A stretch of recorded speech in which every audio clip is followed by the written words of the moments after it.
All right, welcome back. Now our GMC tweet of the night. This is from ESPN Stats. Christian McCaffrey has scored a TD in 12 consecutive games, including playoffs. That is tied with Jerry Rice in 1987 for the most consecutive games with a TD in 49ers history. Can we get a running back that can score a TD in 12 consecutive games? I think that's another question we should answer here. But, back to the original question I had. And I don't know if it was a question or more of a rant, but I just don't understand why there isn't change. Like, when you're not doing something well, you got to change. That's what we teach our kids. That's what we tell everyone. That's what we do here. Why aren't the Steelers doing it?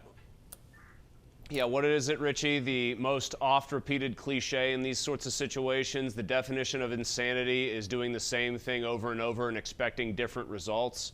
So I have a couple theories. I mean, one is related to Art Rooney, and that's that Art Rooney likes running the ball. Art Rooney has some antiquated views about what good offense is. They've never really divorced themselves from this run-first mentality. He liked the way they ran the ball at the end of last year after the bye week, so that's part of it. I think there's obviously, it's on the books. I mean, like, people know this is the case. Art tends to not pay people not to work. They don't tend to fire people mid-season. Other teams do that. The Steelers just don't. I think that's a point against the Steelers. I think you have to be willing, especially in the last year of a guy's contract, to pay to make him go away if he's not cutting it. Mike Tomlin, I think, wanted to give Matt Canada one more shot. Matt Canada is his guy. I really believe Mike Tomlin thought that Matt Canada was going to do a better job. I think Kenny Pickett wanted Matt Canada back for another year for continuity, but Kenny has looked wretched. I will say, I think Mike Tomlin, when you want to read between the lines in his press conference and the fact that he had a very different tack on all of this than Matt Canada, Rich, I think that there's a chance Matt Canada gets relieved of his duties if this doesn't improve in the next week or two. I mean that. I think he is right now calling plays potentially for the right to continue calling plays this week and maybe next. All right, what makes you think that things are going to get better? Because every week for the last 3 years, Matt Canada is saying it's going to get better, it's going to get better, and it still hasn't gotten better. They got bailed out by up-tempo offense for 2 drives against the Raiders and the Ravens, and they won those games. If that doesn't happen, we're in the same. We're not talking about an end-of-season success. That's what I don't understand. I have no reason to think anything gets better. I have no reason to. I mean, Kenny has missed enough throws to make me think the offense would look marginally better if he was hitting those throws. But that's probably a total of 7 to 10 plays, and none of which is transformative in these first 2 weeks. So you ask me a question, I give you a pretty grim answer. Yeah. I have no reason, based on what I've seen from all parties involved, specifically the coordinator right now, to think that anything's going to change or get better. You got to score points in the NFL, and the Steelers can't do it. I don't like them this week in Vegas. It's tough when they go on the road, especially when they play the Raiders. I think the Raiders win this game. Let's go out to Mike in Wilkesburg. How you doing, Mike? Oh, good evening, gentlemen. Thanks for calling, Mike. What's up? Hey, 2 quick questions for you, very quick.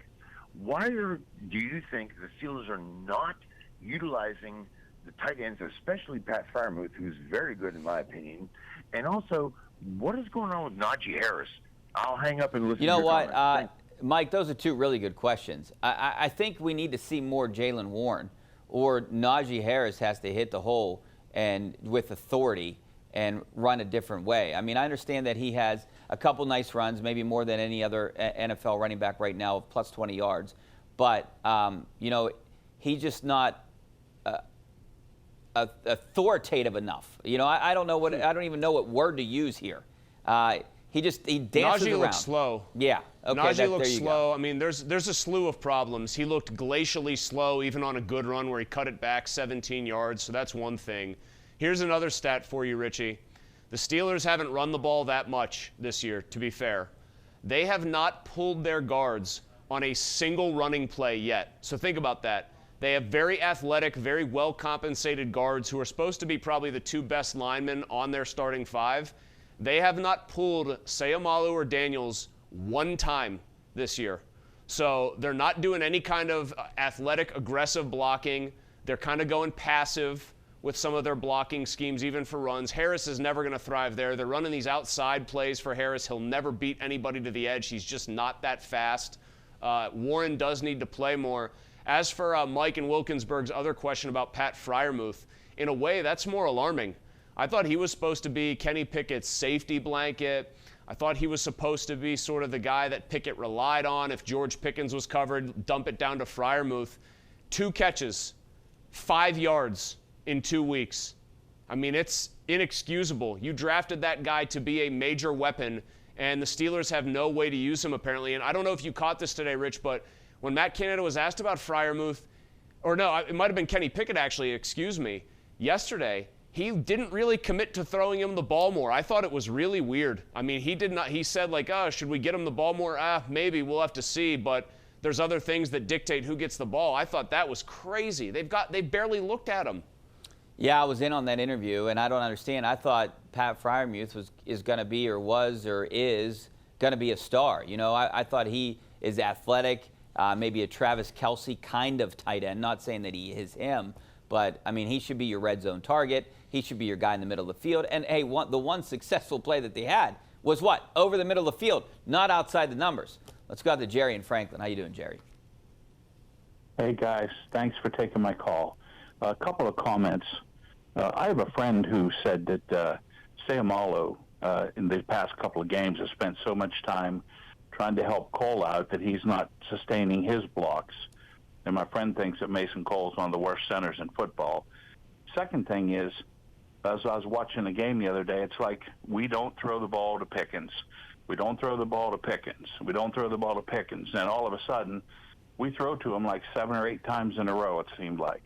Well, the other team was waiting on it, and so we don't complete a lot of those throws because they're ready for it. I just wonder what you guys think of that. Well, hey, predictability. I mean, teams know what they're going to do. Well, hold on. You got to throw it to Rich. Pickens. Rich, I have to jump in on this. Go ahead.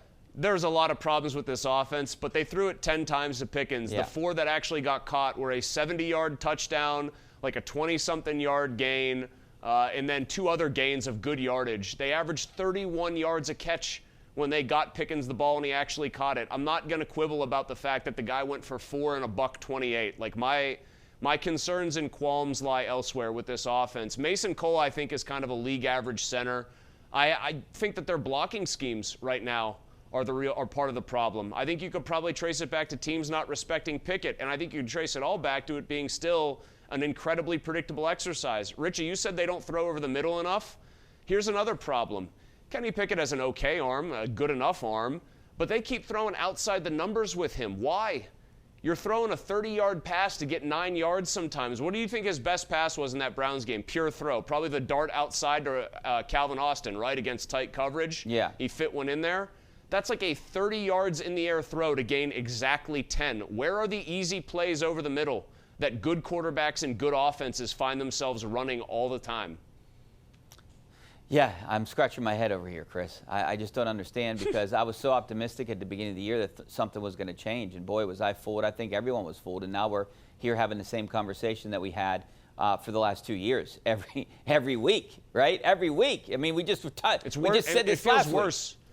It feels worse than it did last year, because this was supposed to be the year that Pickett had all that time to get familiar with the playbook, and they were really comfortable. They were way ahead on their installs. Well, their installs stink. I mean, Occam's razor says, the simplest explanation is the best. The simplest explanation here is Matt Canada isn't good enough to be an NFL offensive coordinator, and Kenny Pickett definitely isn't talented enough to raise the level of a bad coordinator's calls. Well, the NFL today, you need to score points, plain and simple, and the Steelers can't do it. But maybe on the flip side, is their defense good enough to win games, to even be above 500, or make a case to get to the postseason if they're just relying on defense? No, I don't think so. And I'll go back to what I said after that game. If Nick Chubb doesn't suffer that catastrophic injury, I think the Browns win because he was controlling the game 6 yards at a time. Ford broke that huge run, but otherwise was not nearly as effective run for run as Nick Chubb had proven to be. So no, I don't think their defense, especially against good offenses and teams with good offenses, is good enough to just win enough games to get to 9-8. Another 9-8 season where the defense carries them would be a failure, in my opinion, because that would mean that the offense hasn't done anything to get better, and that would be the real thing stunning their progress. You got Thursday Night Football where Brock Purdy's making dirt cheap money, and they've got talent all around them, and they go up and down the field. That's what the Steelers should have been trying to be, and they couldn't be further from it if they tried. Yeah, and they got another good running back, and they've given up big runs the last 2 games. So we'll see what happens. We got to take a break. Back with more of your phone calls coming up next. Stay right there.